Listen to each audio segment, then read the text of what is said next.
Hey folks, how you doing? Welcome back. It's Charlie. It is Saturday morning, December 8th, 2022. I keep reminding myself about that. 2022. Oh, it's been a maddening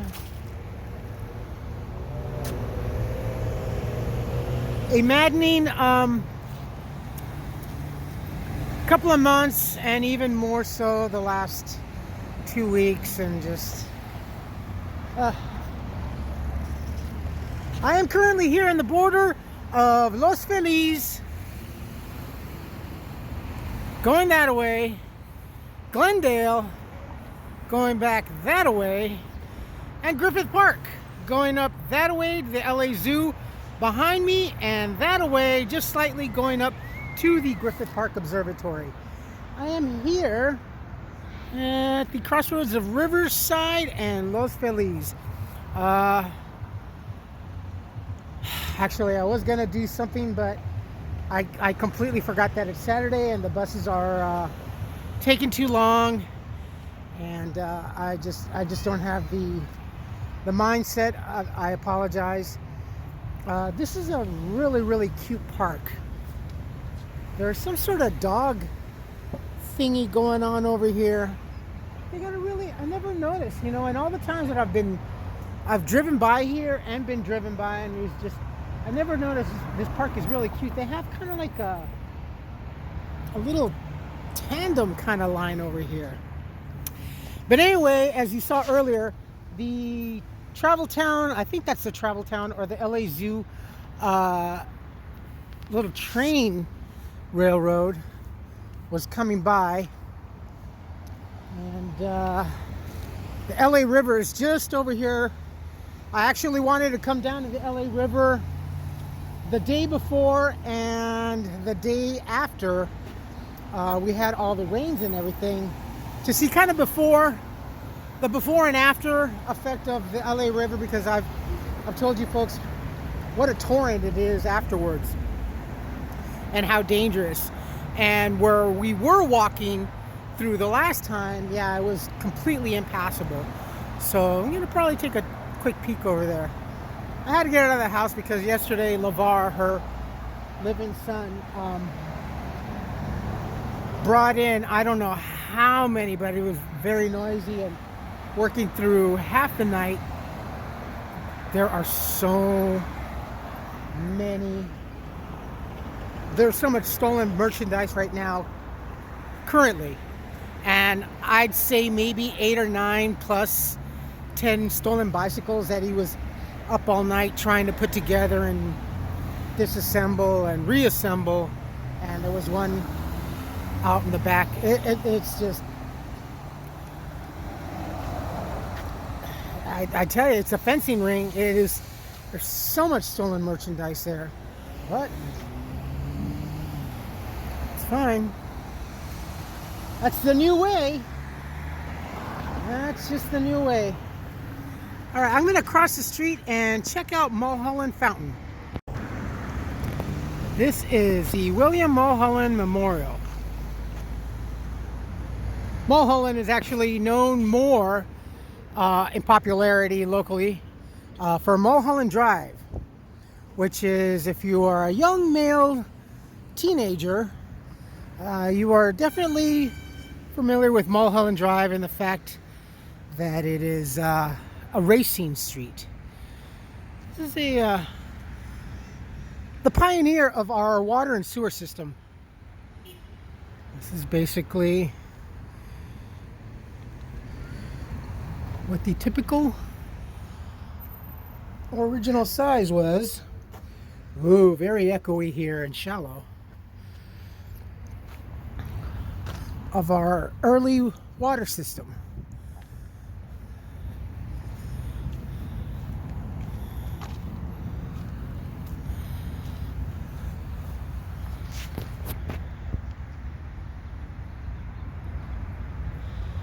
And this is Mulholland Fountain. Now normally,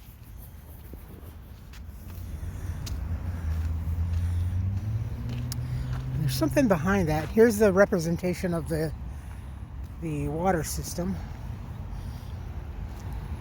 As artsy as it is. It's nice. Actually, this is really, really nice here.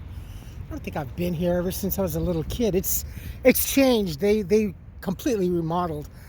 Normally, this is a huge, beautiful fountain, but it was kind of shuttered just prior to the shuttering of our society and lives and world and country. But this was a huge look. I've said this many a times, especially downtown by Olvera Street, where the Department of Water Power used to show their waterfall that they had created. Now, California, if anything, is definitely kind of like a miracle state, because this was all desert. I mean, this was Mexico, hardcore Indian territory, Native American territory, and desert. So wherever you see green, this is just a complete facade. This other than the mountains and the foothills, none of this ever existed when the pioneers came out here. This is all just a great big facade. And with the discovery of the water and the LA River and us harnessing nature for man's own goodness, we showed here in California our force of one thing, and that was the control of water.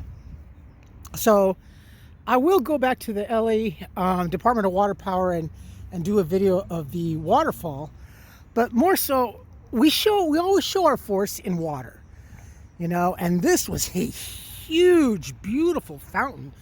I mean, you're coming from the Hollywood area down this way, or coming up from Griffith Park, one of the entrances over there, coming down this road over here, and going to Glendale and Pasadena. But the LA Museum is over there, Travel Town Museum is over there, and you'd always see this huge, beautiful fountain. I mean, it was just a glory thing to see. And this is William Mulholland. He is the pioneer of our Department of Water and Power.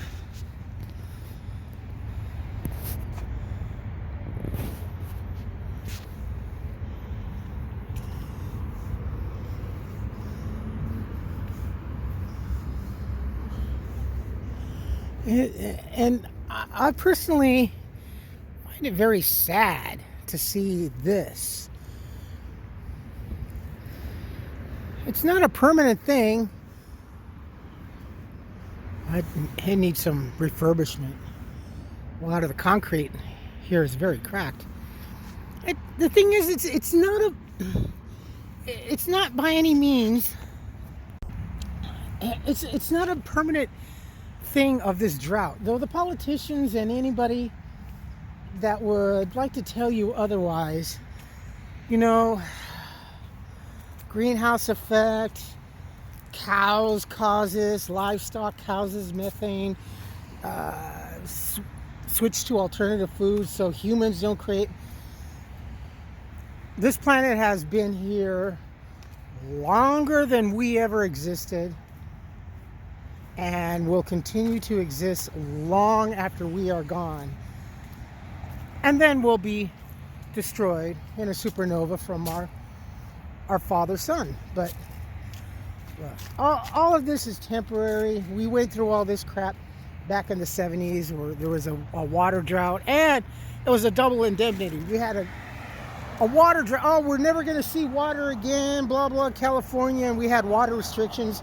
We had, for those of you that remember in my era, we had the stupid water dams, the two plexiglasses with the rubber sides that you would put inside your toilet tank to reduce the amount of water that was exiting every time you flushed.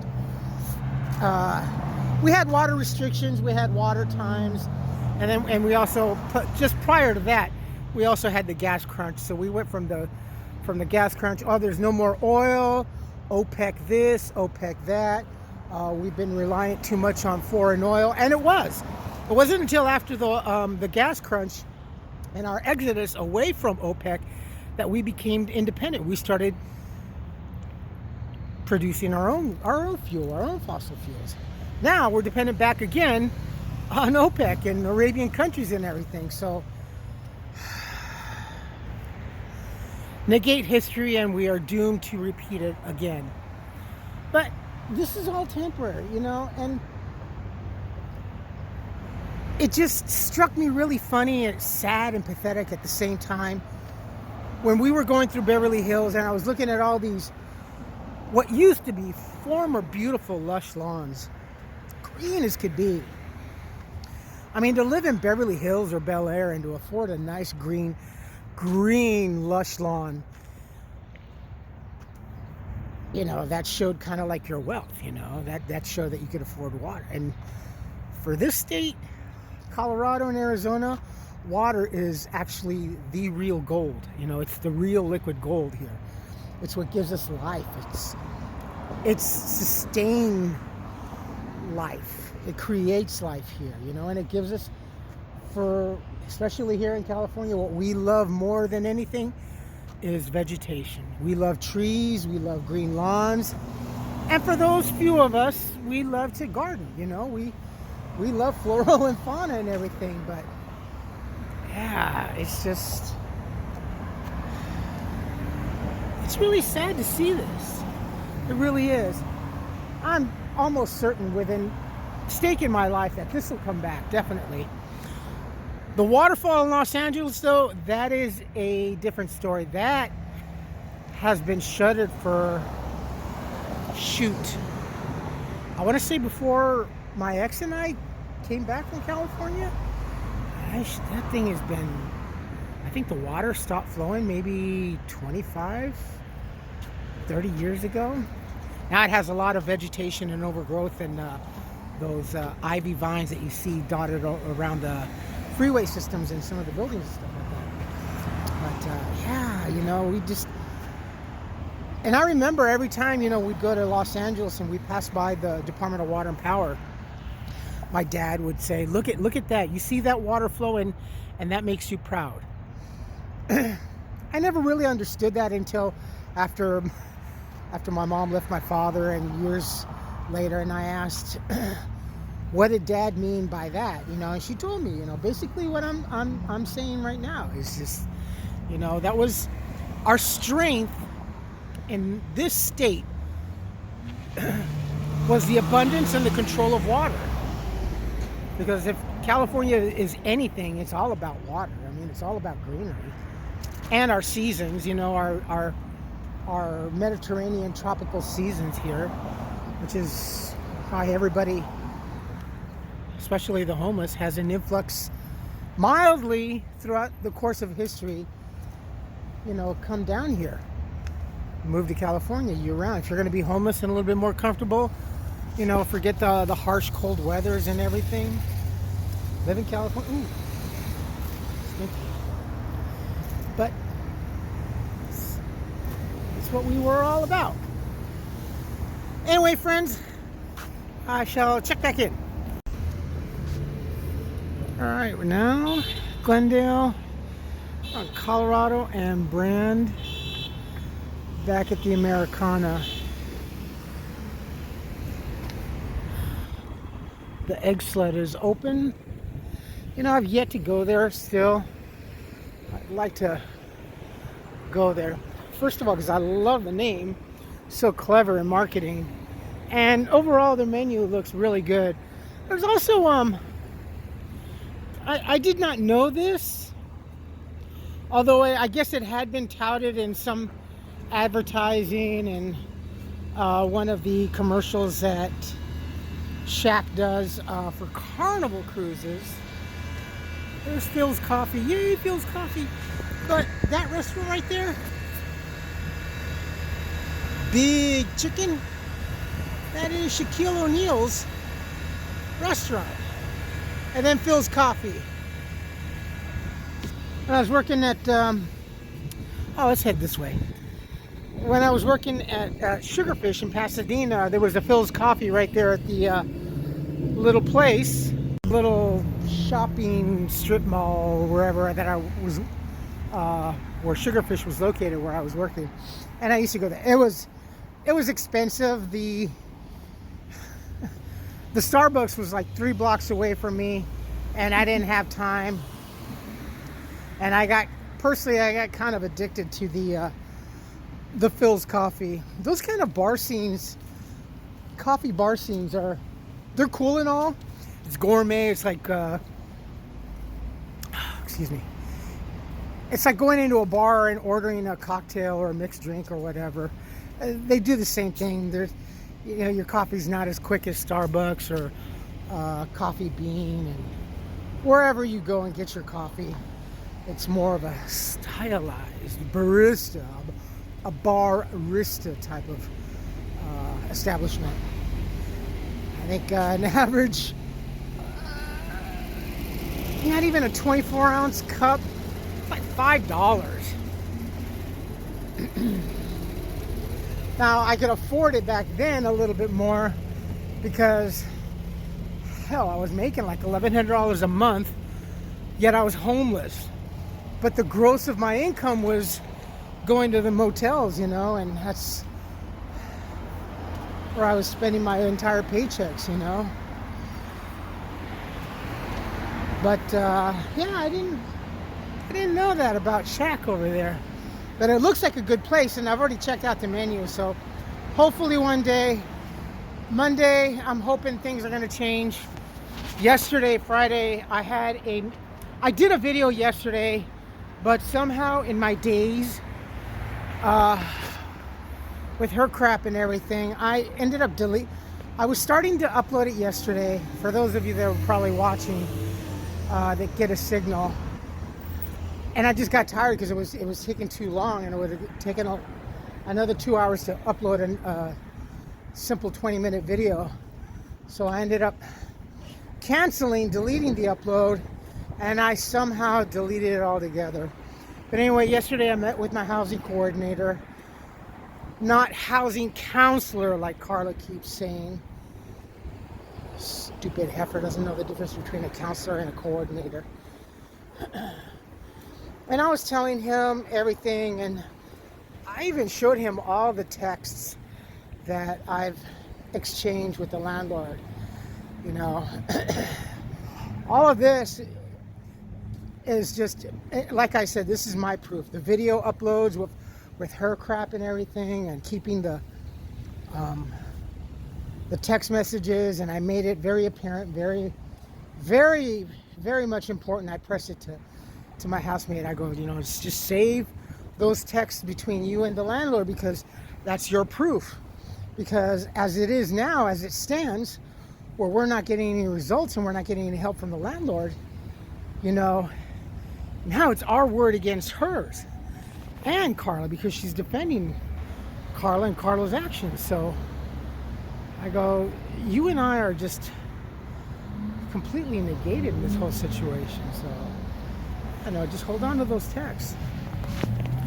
So did the update and everything, and I pressed on him again, just wherever. At this point, I don't care, you know. And part of the revealment of, you know, all the changes with the housing and everything.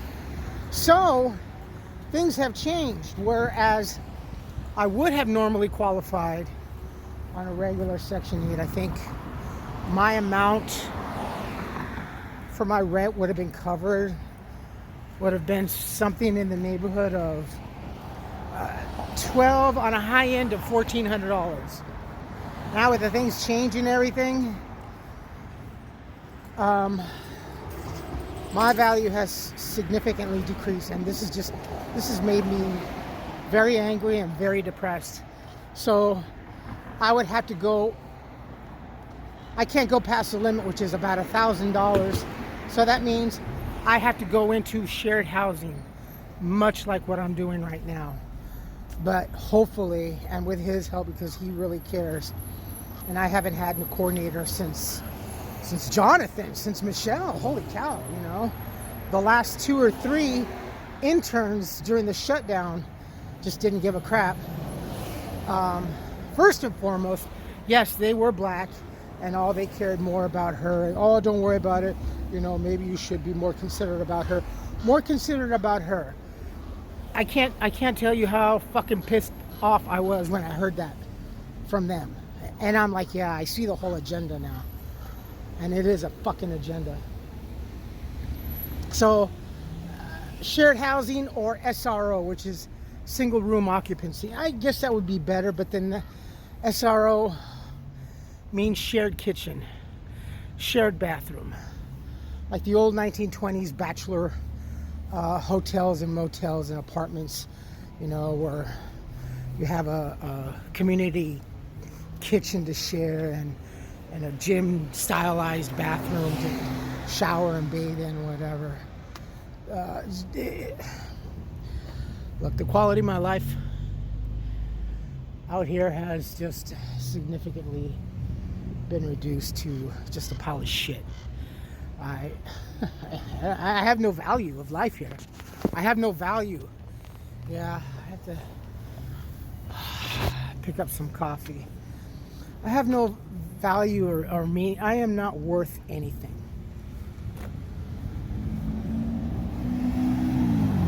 It's how I feel.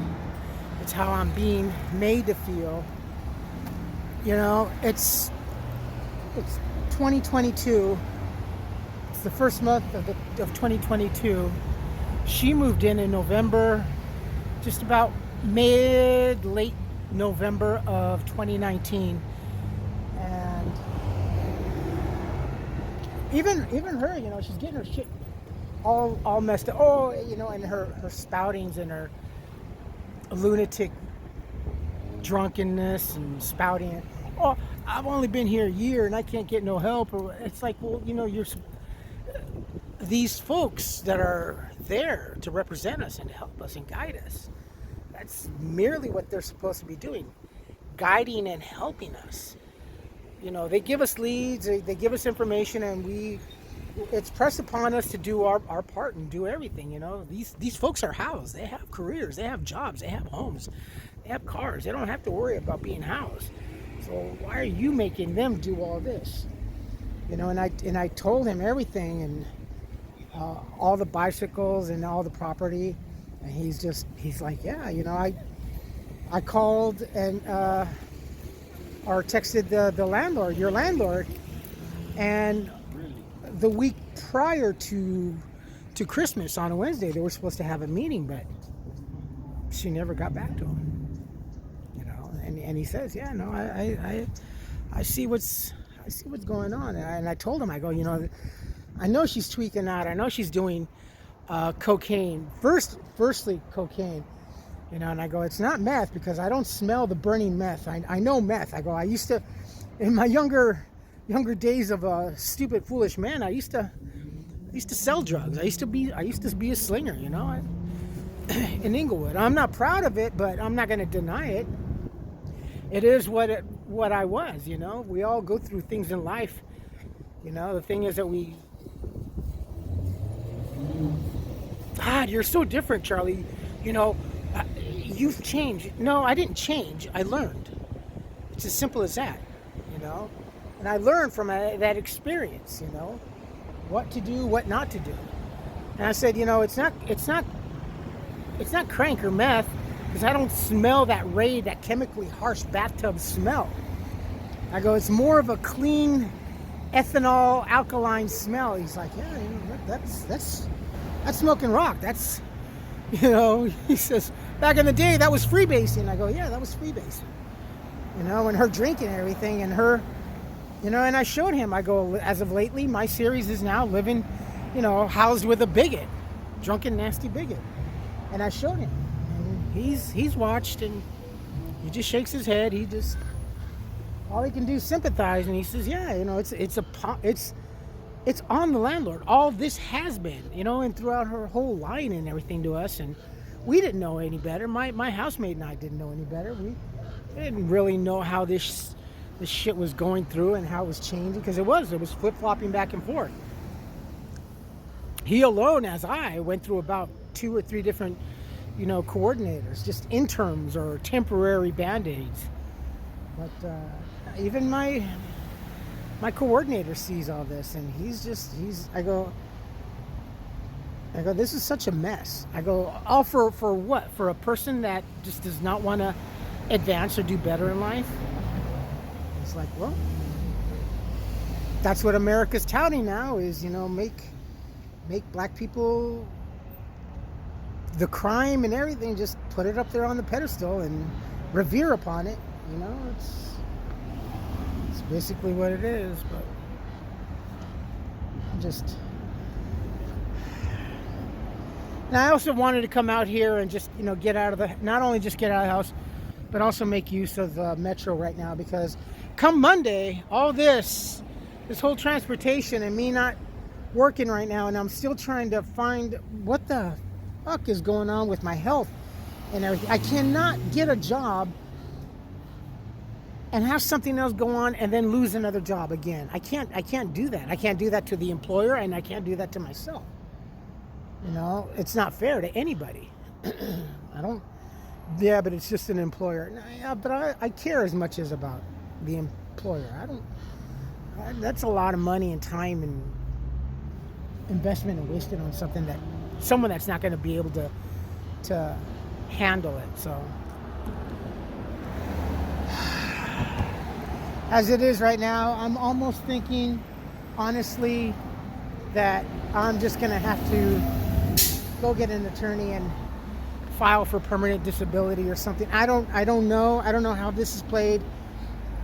I don't know how this game is played. It's not a fucking game to me, because I always end up on the losing side. Never played a game where, hey, we're all winners and all that. No, I don't buy into that shit either. But I'm always on the losing side. I'm just tired of it.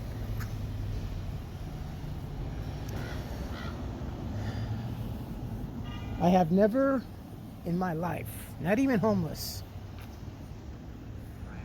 cried myself alone these last 2 years. Sulking, literally crying with my face in my hands, just shaking my head, wondering why. Why? Did I really fuck up in 2 marriages that much that I have to pay penance now this way? I don't know.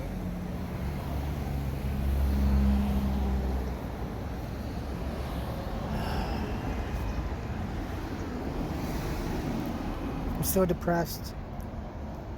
And now I was in the ER last week. My hernia got really bad. I had to have the ER doctor push it back in because I couldn't get it in this time. Yeah, I got a IV of Dilaudid for the pain. I was there for a couple hours, and then after a while he did his magic and got it back in. But now he says, Charlie, you gotta get with your primary and get a referral for a surgeon, because you need to have this seriously taken care of. Because I have this thing on wordplay, so it's an inguinal hernia. Me, I got it from my mom and my ex-wives, especially, and my girlfriends, twisting words around. So I call it my iguana hernia, the inguinal hernia. And I told him, normally I can push it to a certain point when it's extended, but this time it was a little too much. It was too rock hard, and I couldn't. He says, yeah. He says, I told him I was afraid that I might be strangulated because I hadn't eaten, I hadn't done anything. I didn't even want to take my medication that morning for fear of just it being jammed up in there. So he took care of it, and he says, he pressed upon it. He says, next time you just might have to have emergency surgery, and emergency hernia surgery other than planned is not really usually good. The outcome is not usually all that good. So wonderful, freaking wonderful. But anyway, I'm gonna head in here and see if they have any coffee and head back.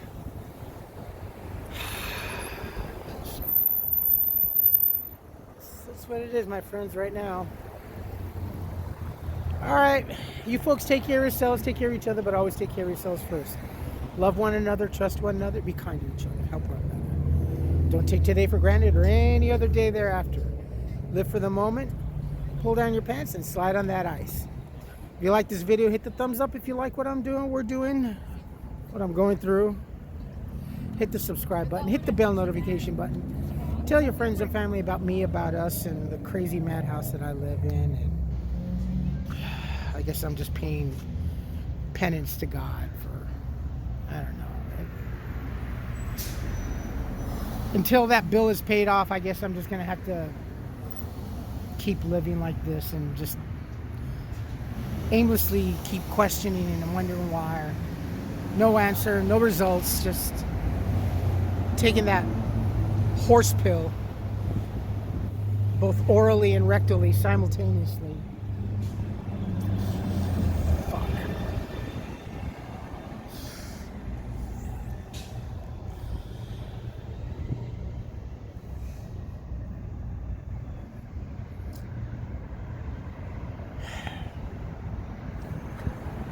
Robinson Brothers.